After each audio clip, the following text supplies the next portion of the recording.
Já parou para pensar como o vistoriador faz para identificar o container no meio de todos os outros?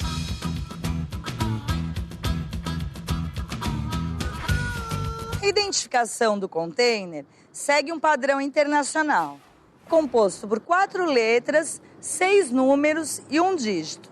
Esta mesma identificação deve constar na placa de CSC, que é como se fosse o RG do equipamento, nas laterais e no teto. Olha só esse código. As letras identificam o proprietário. No final vem sempre a letra U de unidade. E por último, o número da série. É assim que se identifica o container. Agora vamos ver como é que se faz a vistoria. E não se esqueça do equipamento de proteção individual, hein?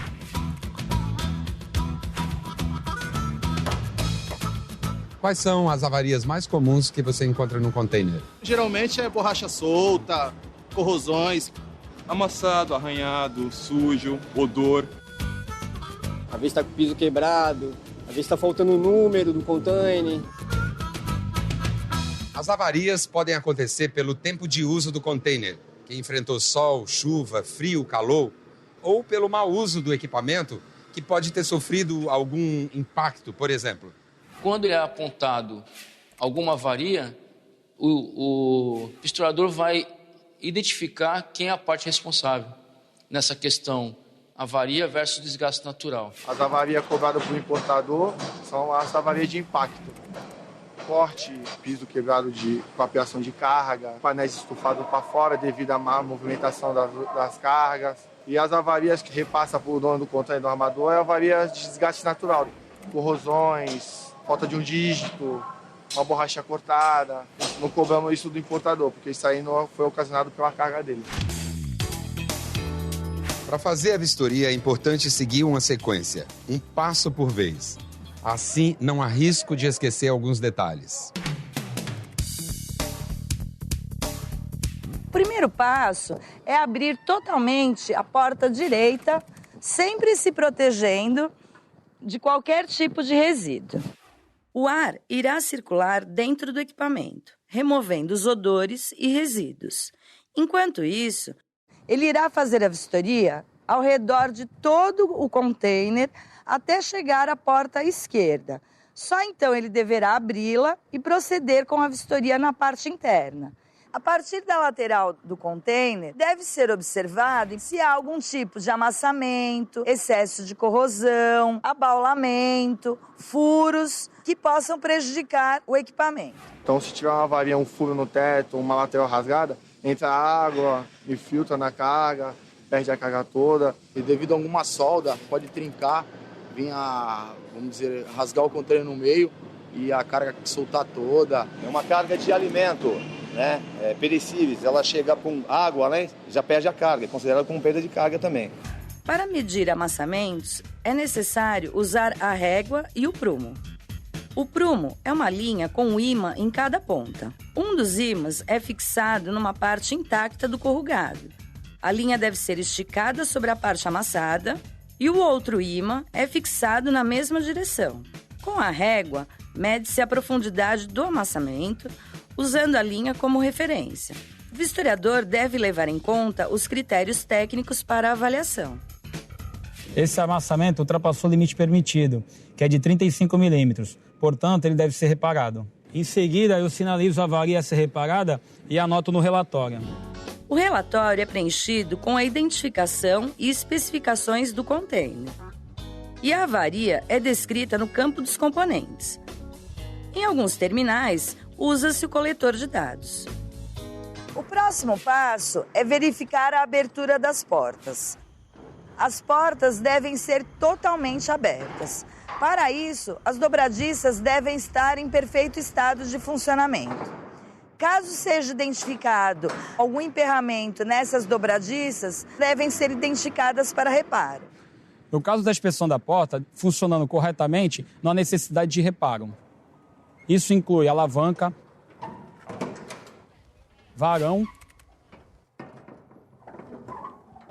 e dobradiça. As borrachas das portas devem estar fixas e sem cortes.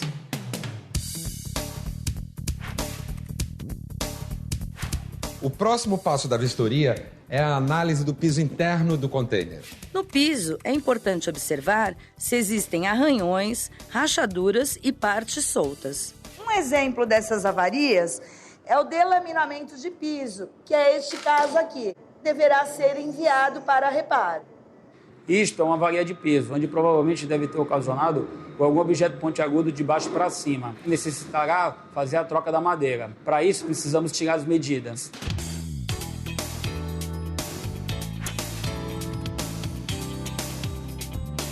Na vistoria do teto, devemos notar se não existe abaulamento, torções ou amassamentos. Nesse caso, o teto está em perfeitas condições. Outro ponto importante a ser observado são os amassamentos de fora para dentro, como neste caso, que pode interferir na cubagem do container, ou seja, diminuir a capacidade de volume de carga a ser transportado.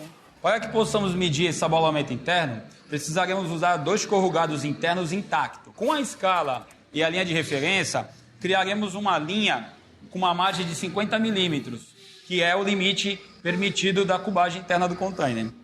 Nesse ponto, usaremos um auxiliar a fim de segurar a escala para que possamos criar essa linha.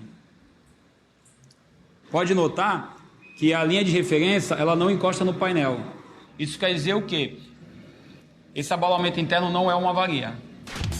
Agora, vamos verificar se o container está estanqueado. Isso é, sem nenhum furo, trinca ou avaria que deixem passar água. Então, container estanqueado é container vedado. A gente faz o teste de luz para ver se o container está estanque à luz, não entra a luz. Se não entra a luz, normalmente não entra água. Tem que ser breu total, escuro total na unidade. A gente entra no container, pede por ajudante ou outro vistorador que está do lado de fora, trava as 2 portas. Por favor, pode fechar a porta. A gente olha se vê se está passando luz, se não tiver, tá ok. No teste de estanqueidade, há alguns principais pontos que devem ser observados, como a longarina superior com a junção do teto, a longarina inferior com a junção do piso e nas vedações da borracha de porta. Nesse caso, o container não apresentou nenhuma passagem de luz, portanto ele está ok.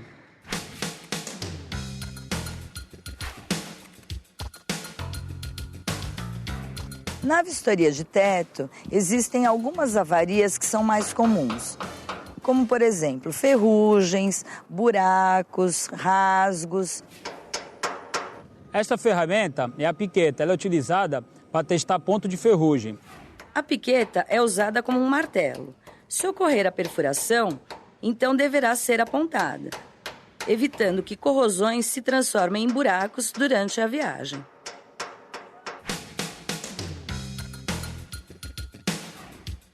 A última etapa da vistoria de um container é a inspeção da parte inferior, onde nós devemos observar as travessas de fundo. Amassamento ou abaulamento maiores do que 50 milímetros devem ser indicadas para reparo. Nesse caso aqui, a travessa está cortada. O reparo mais indicado seria amassar e soldar.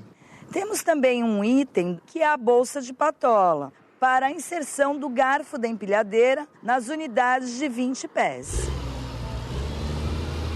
Caso estiver rasgada, enferrujada ou com furos, deve ser reparada. Esse passo a passo serve para todos os tipos de containers, mas tem detalhes que são diferentes em alguns tipos e merecem atenção. Um dos pontos diferenciados do reefer é a observação das borrachas de vedação de porta, que possuem uma camada dupla. No caso de rasgos ou pedaços faltantes, devem ser reparados. Outro ponto importante